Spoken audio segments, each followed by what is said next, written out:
Hi, I'm Bruce Pattinson from the Total Education Centre. I hope you enjoyed today's lecture, and don't forget that these lectures are brought to you free. So if you give us a like, that'd be great, and don't forget, if you have any questions or any queries, click on the button below, write me a question, and we'll surely get back to you as quickly as possible. Don't forget, if you're a subscriber to our channel, you can get to select the videos that you want to have made, and if you really need some extra help, don't forget, go to our website, because on the website you have all the student notes and teacher notes for the topics that I'm lecturing on. These lectures are only in addition to those, and they'll give you all the detail that you require to do well in your studies. Thanks for watching, and we hope you enjoy the video. Hello and welcome to another Total Education lecture. I'm Bruce Pattinson, and today's lecture is going to be on the language in The Curious Incident of the Dog in the Night Time. I'm going to talk to you about where the inspiration for the novel came from. I'm going to discuss some of the narrative techniques. I'm going to look at the use of expletives, because I mentioned that in the very first lecture, the context lecture, and why the book's been banned in some schools. And I'm going to have a look at some of the general techniques that Haddon uses to convey his ideas. Later lectures, of course, will go on to talk about those ideas and other things in more detail, so look out for those. So let's begin by looking at the inspiration for the novel. I'd like to first look at the ideas for the inspiration of the novel, and I'd like to refer specifically to the author and what he says was the novel, and I'd like to read to you what he specifically says. He says, "Another question I've been regularly asked over the past year is what models I had in mind when writing Curious Incident. Was it To Kill a Mockingbird? Was it Catcher in the Rye? In fact, the book most often in my mind was Pride and Prejudice. Jane Austen was writing about boring people with desperately limited lives. We forget this because we've seen too many of her books on screen.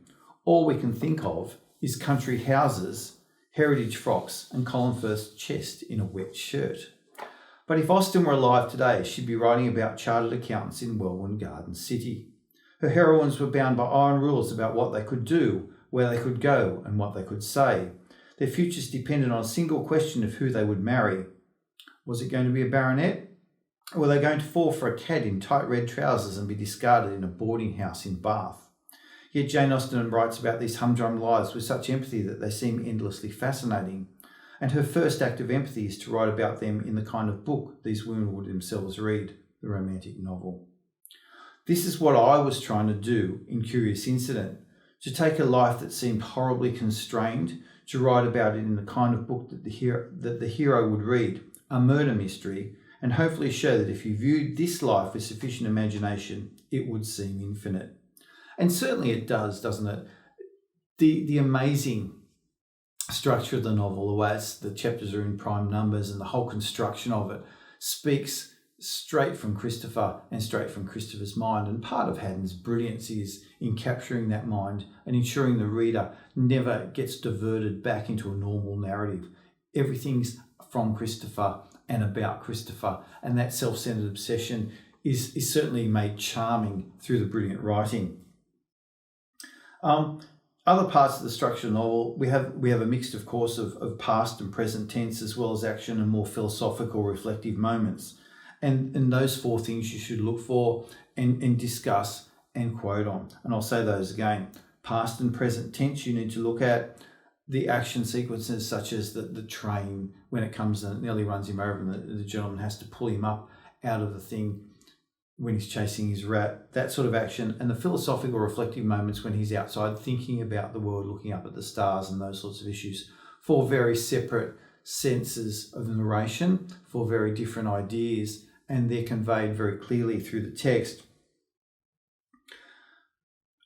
The narration is presented in a sort of logical manner, the way that Christopher's mind would, and we see this with how his memory functions in very specific ways, in the detail that he remembers, the way he sees people not by names but by their clothing, and it is a very unique way of seeing the world. And I think part of the charm of the novel is that Haddon captures that very clearly.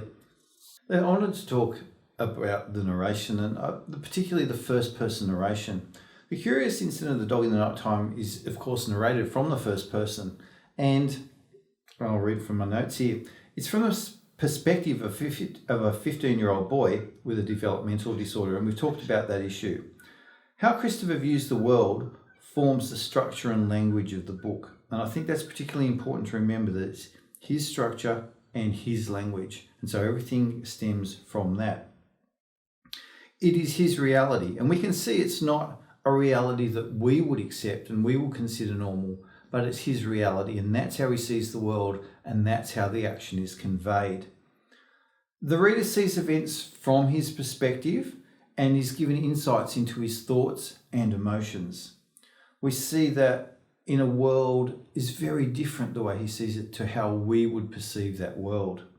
This is the reason for much of the success of the novel, and people really, really enjoy reading about lives and ordinary lives, as I suggested earlier in the lecture, but from that very unique perspective. And John Malone in The Guardian suggests that Christopher is a very special type of narrator, and he sort of comes up with a very different concept. And you might want to think about this. You don't have to certainly agree with it, but you could think about it. He says, and I read directly from his article, "There is a special type of first-person narrative that requires the reader to supply what the narrator cannot understand. Much of what happens in the curious incident of the dog in the night time is not grasped by Christopher, its narrator. The reader comprehends, as Christopher never will, the farcical drama of parental discord that he witnesses, even when he discovers the truth about his mother. But living in London with a lover, he has no idea of his father's reasons for lying, his cowardness and protectiveness," as he says.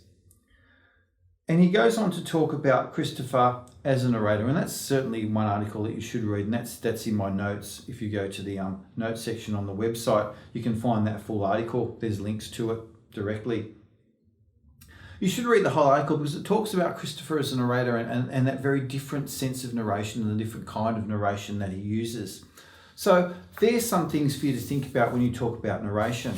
I'd also like to mention, in brief, before we move along to very quickly finish off, dialogue is a reflection of Christopher's memory, and he records dialogue very, very accurately, but doesn't recognise emotion. And it makes it quite interesting to read, and I think that's one of the things that catches us as an audience.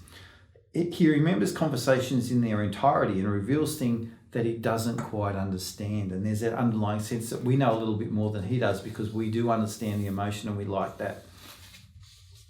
So what sort of language does he use? It's very simple, it's very colloquial. And the characters all speak in a very colloquial manner as befitting their lifestyle and educational standards. Christopher is a little bit different because he sees himself as a machine where he can press rewind and fast forward and pause, something like a video recorder.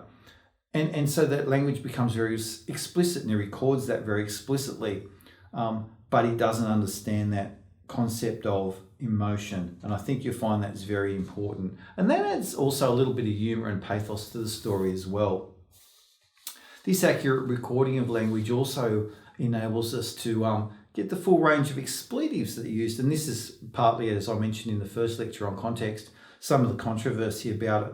We see the F word used quite frequently, and Mrs. Shears uses it when Christopher finds the dead dog. Christopher never swears himself, and it's important to note that because he doesn't understand tone and subtext, and he doesn't really understand bad language, he records it but doesn't use it himself. And that's very interesting to note, and something that you should probably think about and perhaps can use in your essays.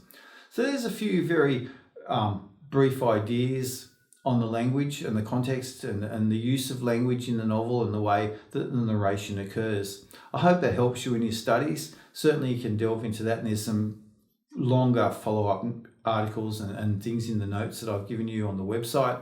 So go there, you can get those, and hope you enjoy it. That's all for today. I'm Bruce Patterson from Total Education Centre. I hope you've enjoyed our lecture. Good afternoon.